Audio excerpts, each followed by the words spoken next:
The man is Zack Snyder. The film is Justice League. The critics are Harry Slack and Ben Smolin. The topic is life. This is 5 to 1, a minute-to-minute podcast review of Zack Snyder's Justice League. I'm your host, Harry Slack. Joining me today is longtime star of the play Daisy Pulls It Off, Benjamin Smolin. Ben, how are you today? Harry, I'm doing well. Thank you for having me. Thank you for being here. Before we begin our commentary on the film, I would like to offer this diversion. I'll introduce it with a little song I've made up, which I'll sing now.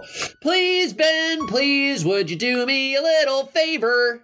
This is called Please, Ben, please, would you do me a little favor? I'll do whatever I can to assist you in whatever manner is fit. I appreciate that. Ben, can you use your copious Hollywood connections to get Timothée Chalamet removed from the film Dune? Harry, I don't like my chances, but I will send some emails. You mean a lot to me as a friend, and I will do what I can. I appreciate that deeply. Thank you so much. That's all the time we have for Please, Ben, please. Please, Ben, please, would you do me a little favor? That ends our lighthearted diversion. We'll now delve into the difficult task of generating insightful commentary on a piece of art that has affected thousands of people. Ben and I will do our best to keep our comments brief, roughly 2.5 minutes, so please forgive us if we cut each other off. Exactly 2.5 minutes. The podcast is designed to only play for 7 minutes, a classical number of completion. We may respond in ways that would be unfamiliar to the stodgy academic. We believe that there are many ways to respond to a piece of art, and we will do it the way we want. Ben, I'm going to begin my commentary on 198. How do you think about Harry, that? I give you permission to begin. I hope you proceed in a professional manner, as your time is now running. Awesome. Thanks so much. Listen, You're Lilies, very welcome. Poppin' Pollies, Whatever Wendells, Quiet Quentins, Tweety Twombies, Susan Sarandons, and the rest. Let me tell you what's happening in this minute. Wonder Woman deflects a couple of shots.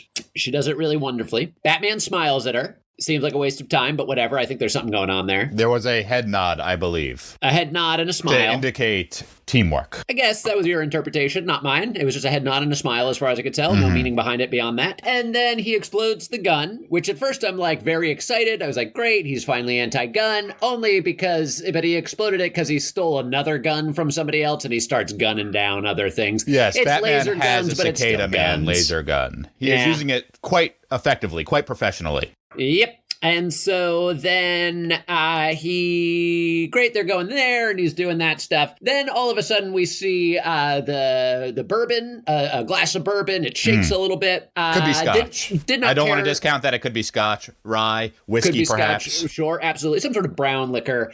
Not my favorite part of the moment. As some of you know, I'm an alcoholic, so I don't appreciate when there's alcohol shown on screen. I think it's a lazy trick. Superman shows up to Alfred, who's drinking alone and maybe working on a car. I don't know. I wasn't paying attention. But he says, hey, are you Alfred? And Alfred's like, Master Kent. He said you'd come. And he said, great.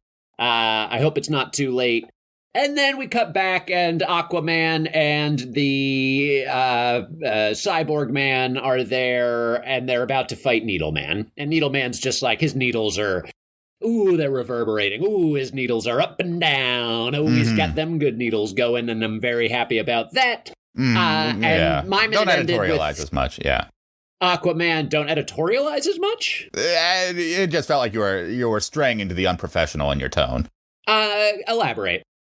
It just felt like...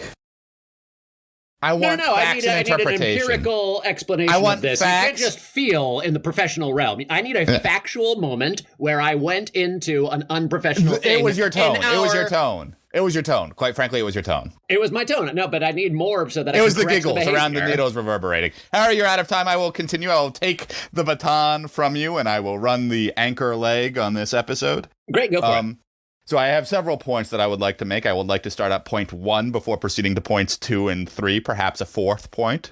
I would appreciate that, if time permits. Yep. If time permits. This is a podcast, and we'll do what we can to present information that is both interesting and informative to the listener. I would say that the laser gun that Batman acquires, it makes me think that he should have come in with heavier artillery, both either gun or non-gun, but he seems overwhelmingly unprepared for the fight in which he entered, so much so that it required chance and basically commandeering a weapon from the opponent. It feels like bad strategy, bad planning. You don't think his capacity for adaptation was part of his plan, is what I think there should always be a capacity for adaptation, but I think if you're counting on adaptation, then it's a bad plan. Second, I don't think I agree with that, but carry on. that's fair. Second, the second point I would like to make is that Alfred, every time we see him alone, he seems to be drinking, and I am concerned. Third, he addresses Superman as Master Kent. I feel like that's unnecessary, even from a butler of his esteem, that, like, this is not his master. You know what I mean? Like, I feel like that's Master Wayne, but this is Mr. Kent or Mr. Man or Superman or Mr. Superman. Yeah. Obviously, this movie has done away with the like specter of false identities, and everybody knows who everybody's real name. Right. And yes, then in the Snyderverse, there are no alter egos. Carry on. And then also, an indictment of the film is that in the minute's closure, as it comes to an end, Aquaman yells, "Hey!" at Steppenwolf, and he bangs his weapon on the ground. And in the closed captioning, it says, "The trident clangs." Yes. Unfortunately, that is not a trident. It is a quindent. Quindent. Very good. It is a quindent. And I feel like the film is both shortchanging us as an audience and the film itself as a piece of art when it gets such important, small, but important details incorrect. Yeah. And I feel as though it's not a very professional subtitling.